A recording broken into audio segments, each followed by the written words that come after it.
update de ces derniers temps, puisque vous avez vu la partie adulte la dernière fois. On se lance dans la partie jeunesse cette fois-ci, et bah lançons-nous tout de suite, je propose, puisque pour le coup la pile est grosse par rapport à d'habitude, moi qui lis pas tant de jeunesse que ça, là il y en a pas mal. D'autant plus que je vais régulièrement vous présenter plusieurs tomes à la fois, soit parce qu'ils font partie d'une même série, soit parce qu'ils sont complémentaires ou qu'ils vont ensemble ou quoi. Bref, vous allez voir, lançons-nous tout de suite. En premier, je vous présente les deux tomes de La Rivière à l'envers, le tome 1 Tomek et le tome 2 Anna de Jean-Claude Mourleva aux éditions PKJ. Premièrement, sachez qu'il y a une intégrale en grand format ou semi-poche qui coûte plus cher que les deux poches séparées, alors achetez-vous plutôt les deux poches séparées si vous préférez gagner de l'argent. Alors je crois que vous gagnez qu'1 ou 2 €, mais peu importe, vous gagnez de l'argent. Ensuite, enfin vous en perdez moins. Au niveau du pitch, il s'agit de Tomek qui garde une épicerie, qui est en charge d'une épicerie, et un jour dedans va rentrer Anna.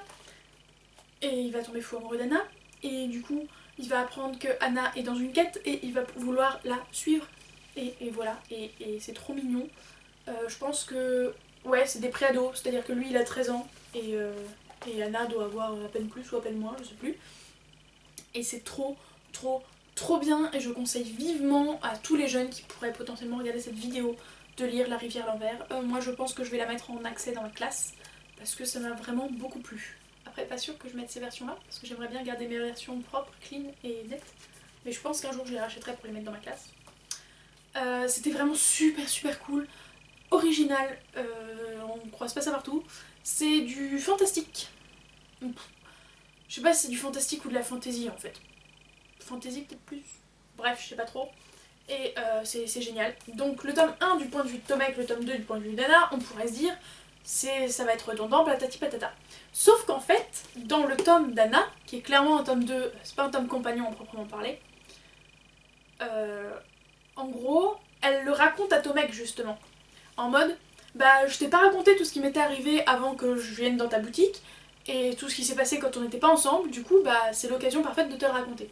Et du coup comme elle raconte les choses à Tomek, bah forcément elle répète pas ce qu'ils ont vécu ensemble puisqu'il le sait très bien. Donc c'est absolument pas redondant, et c'est ça qui est génial. Donc je vous dis, je vous conseille vivement. Et c'est pas non plus redondant de vivre deux fois la même aventure entre guillemets, puisque comme lui suit Anna, bah forcément il vit un peu la même chose qu'elle. Sauf qu'en fait non, c'est pas redondant. Donc vraiment, je crois que il n'y a que des excellentes lectures, ou en tout cas de très bonnes lectures dans cette update. Donc je peux pas te dire que je recommanderais que le plus vivement celle-là, parce qu'elles sont toutes très bonnes. Mais en tout cas celle-là est vraiment excellente. Et si vous avez des enfants qui aiment lire, offrez-leur. Si vous avez des enfants qui n'aiment pas lire, offrez-leur aussi, peut-être que ça leur donnera envie. Ensuite, je vais passer à des livres qui sont un petit peu les chouchous des instits, dans le sens où je sais que régulièrement les profs des écoles adorent utiliser ces nouvelles, et moi aussi d'ailleurs, parce qu'elles sont très fun, elles sont très drôles. Et il s'agit des histoires pressées, donc de nouvelles histoires pressées, encore des histoires pressées, et Tous pressés, de Bernard Friot aux éditions Milan. Donc ça fait 3 livres. Et je crois que je vous avais déjà présenté un autre des livres de cette collection, mais je sais plus comment il s'appelle précisément, il y a forcément pressé dedans. Et en fait ce sont des recueils de nouvelles, et souvent ce sont soit des nouvelles à chute, soit des nouvelles... comment dire, soit des nouvelles avec des jeux de mots ou des sous-entendus ou des trucs comme ça, et moi je trouve ça génial. C'est très drôle, et pour les enfants je pense vraiment que c'est... Enfin je pense vraiment, non je suis sûre. C'est vraiment top pour travailler tout ce qui est sous-entendu, ou tout ce qui est implicite, ou ce genre de choses, et ça c'est vraiment top. Et pour les adultes, c'est marrant, parce que nous les implicites on les a tout de suite, et on passe vraiment un bon temps. Alors après ça se bouffe, mais franchement je conseille vivement pour les enfants. Et par contre je conseille soit pour les très bons lecteurs, et bons lecteurs, hein, parce que dessus il écrit à partir de 9 ans, hein, je précise, soit pour les lecteurs qui ont un peu plus de difficultés, mais dans ces cas-là accompagnés quoi. Dans le sens où les nouvelles où il y a des implicites, il va falloir les aider et leur expliquer ce qui se passe quoi. Voilà. Mais sinon ce sont de très bonnes lectures et j'aime toujours autant les lire. C'est toujours sympathique. Et un peu dans la même catégorie et du même auteur, nous avons À mots croisés de Bernard Friot toujours, et toujours aux éditions Milan. Voilà. Là il est un petit peu plus court, il est pour les un peu plus vieux puisqu'il est pour les 10-11 ans, puisque c'est en fait un recueil de poésie si on peut dire. Parfois c'est en vers, parfois c'est en prose, c'est sympa. Alors j'ai moins aimé que les 3 autres là pressés, mais c'est sympa, c'est poétique. Donc il y en a certaines que j'aime de poésie et d'autres pas. Donc sur celui-là je suis un peu mitigée, mais c'est quand même sympa. Après il est pas très épais, donc c'est lu très vite et ça rentre pas très longtemps dans la page. Donc c'est sympa, c'est cool. Et si vous avez l'occasion de le lire, pourquoi pas. Après aller jusqu'à l'acheter, je sais pas. Feuilletez-le et vous verrez bien si c'est à votre goût ou pas. À présent, je vous présente carrément un morceau de série, donc une trilogie, parce que c'est en cycle, et c'est 2 trilogies si je dis pas de bêtises. Il s'agit de Malenfer. Donc Malenfer de Cassandra O'Donnell aux éditions Flammarion Jeunesse. Il s'agit de La Forêt des Ténèbres, La Source Magique et Les Héritiers. Alors pour le dernier tome, si je dis pas de bêtises, je sais qu'il y a 2 éditions différentes, 2 titres différents, et que c'est pas forcément Les Héritiers, j'ai oublié l'autre titre, mais il est possible que ça porte pas ce nom-là. Malenfer, ça suffit d'un autre côté. Comme j'ai rien dans les bras, je vous présente seulement un tome, parce que franchement il n'y a pas trop de pertinence à ce que vous voyez les 3 à la fois. L'histoire de Malenfer, c'est l'histoire de 2 frères et sœurs, donc un frère et une sœur plutôt, pour être exact, qui vivent dans un monde de fantasy, où il existe magiciens, trolls, gobelins, enfin ce genre de choses, la base. Et la petite a des pouvoirs, puisque je crois qu'elle a des visions, si j'ai bonne mémoire. Et voilà, et ils vont à l'école, et tout ça. Et ils vivent sans leurs parents, parce qu'ils ont disparu, parce qu'ils sont allés chercher de l'aide, parce que la forêt Malenfer se rapproche dangereusement de leur maison, et au vu du nom de la forêt, vous vous doutez bien qu'elle est pas très sympa, et qu'il y a un moment où ça va poser problème. Donc ça c'est le pitch. Et quant à mon avis, c'est une excellente série de fantasy jeunesse, puisque je l'adore d'amour fou. Et j'ai hâte de lire la suite, même si je vais faire une petite pause entre les 2 cycles, comme je vous disais. Bon, parce que j'ai envie de faire une pause. Ça devient de plus en plus sombre, et je sais pas trop comment ça s'appelle, parce que ça doit bien porter un nom, mais c'est le genre de série un peu évolutive, où on grandit avec les personnages. Au début, ils ont 8 et 10 ans, un truc comme ça, et au fur et à mesure, ils grandissent. Et j'aime bien les séries comme ça, et c'est très cool les séries comme ça. Et voilà. Et je conseille à tous les enfants qui aiment bien la fantasy, parce que je vous jure, c'est vraiment sympa. Derrière, il y a écrit qu'il y a le prix des écoliers des Imaginales. Donc, c'est dire si c'est un bon livre. En plus, c'est une autrice française, donc c'est une raison de plus de lire ce livre. Le seul bémol que je mettrais, c'est que moi, le premier tome m'a paru aller un peu vite. Mais un peu vite dans le sens où j'avais l'impression que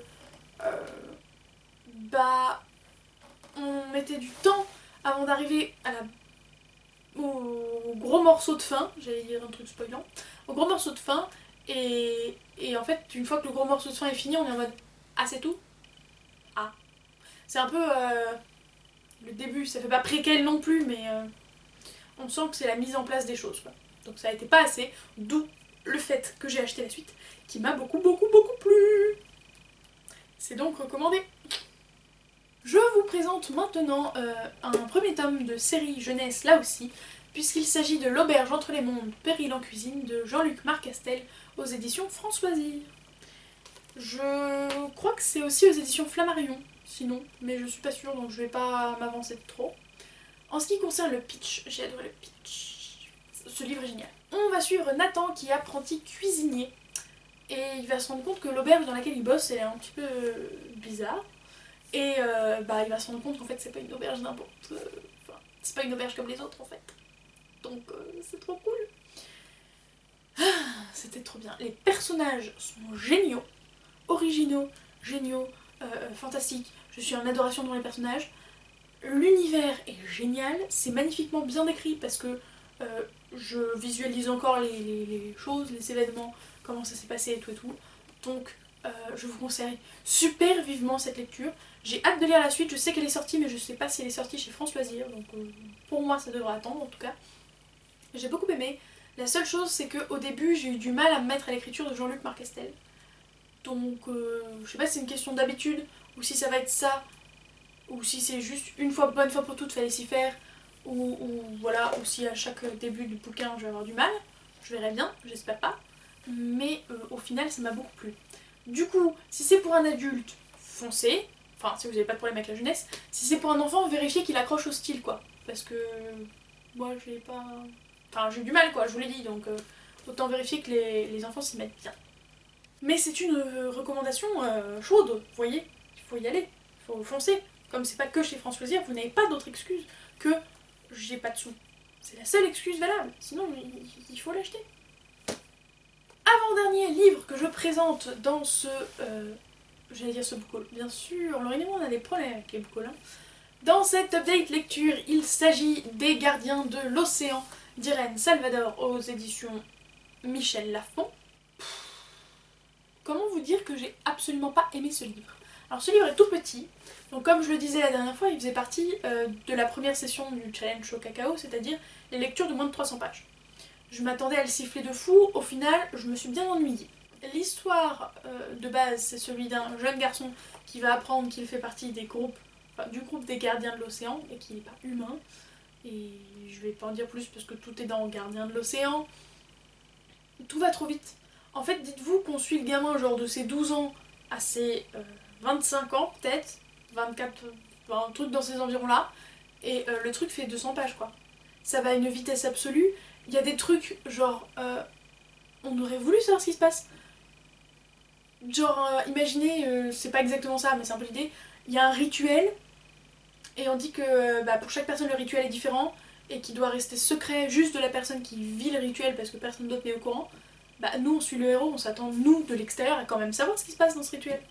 Bah non, on n'est pas au courant. Et on n'est jamais au courant, même pas après. Jamais. Et il y a plein de moments importants qui sont skippés. Alors qu'il y a des moments inutiles qui sont là. Ça partait sur une belle base, mais l'agencement du bouquin était catastrophique à mes yeux et du coup j'ai pas aimé. Genre vraiment pas. Et je le conseille malheureusement pas. Voilà. Alors je suis contente avec le recul de pas l'avoir payé 15 €, mais d'avoir payé 3 francs 6 sous parce que c'était une vente privée à Michel Lafon. Voilà. C'est triste à dire mais c'est vrai. Et enfin, dernier livre de cette update qui n'est pas de la SFFF. Et oui, parce que même si je suis en challenge chaud cacao, j'ai craqué, ce livre-là était tout petit, me faisait trop envie. Et donc voilà, je me suis dit, c'est pas grave, c'est pas de la SFFF, j'ai envie de le lire. Donc il s'agit d'un contemporain qui s'intitule 10 sur 10 de Delphine Pessin aux éditions PKJ. Donc c'est un tout petit bouquin, donc c'est ça qui est cool, parce que ça parle de dyslexie, et j'ai envie de dire, ça doit être lu par tous les dyslexiques. En tout cas tous les dyslexiques enfants, parce que j'ai trouvé ça vraiment fabuleux, et donc on est du point de vue d'un gamin dyslexique qui va raconter, qui veut pas trop que ça se sache quoi, et qui va raconter comment il vit ça au quotidien, comment il vit ça avec ses parents, au collège, etc. etc. Ce que ça engendre dans sa vie scolaire, dans sa vie perso et tout. Et c'est vraiment top, c'est vraiment top. Je sais pas si c'est vraiment réaliste parce que vous vous doutez bien que je suis pas dyslexique. Alors après je suis prof donc j'ai fortement une idée précise de ce que c'est que la dyslexie et de ce que ça fait, ce que ça donne, etc. etc. Mais je suis pas dyslexique pour autant. Donc je peux pas dire si vraiment on se sent comme ça, si vraiment ça peut faire ce genre de choses. En tout cas moi j'ai trouvé vraiment excellent et ça permet de créer un personnage dyslexique tout simplement. Et je sais pas vous, mais je crois qu'il y en a pas des masses des personnages dyslexiques. Donc je pense que pour s'identifier pour les enfants, les ados, les pré-ados, ça peut être vraiment top. Du coup, je savais pas trop s'il fallait le mettre en enfant ou en young adulte. Donc moi je l'ai mis là parce que je me dis que plus jeune on le lit, mieux c'est. D'autant plus que derrière il y a écrit qu'il y a une version numérique avec version lecture confort et il y a une édition audio. Donc vraiment il n'y a pas d'excuse pour que ça soit pas entendu et ou lu par tous les dyslexiques. Par tous les jeunes dyslexiques en tout cas. Donc celui-là franchement je le recommande vivement. C'était une lecture contemporaine au top et je ne regrette absolument pas cet achat, ni même de m'être interrompue et d'avoir perdu du temps à lire autre chose que de la SFFF pendant le challenge au cacao. Je suis ravie de l'avoir lu et je vais encourager je pense mes élèves régulièrement à le lire s'ils en sont capables. C'en est donc tout pour cette update axée jeunesse et surtout SFFF. Soyons honnêtes, même si le dernier ne l'était pas, c'était surtout de la SFFF. J'espère que vous avez actuellement d'excellentes lectures dont vous avez le droit de me parler, mais uniquement dans les commentaires après avoir mis un pouce en l'air et après avoir cliqué sur le bouton pour s'abonner si ce n'est pas déjà fait, n'est-ce pas? En tout cas, moi je vous souhaite d'excellentes lectures, je vous fais de gros bisous, je vous dis à la prochaine et je vous dis surtout ciao! Double ciao! Ouais, je sais pas ce qui m'a pris. Ne cherchez pas, je ne sais pas non plus.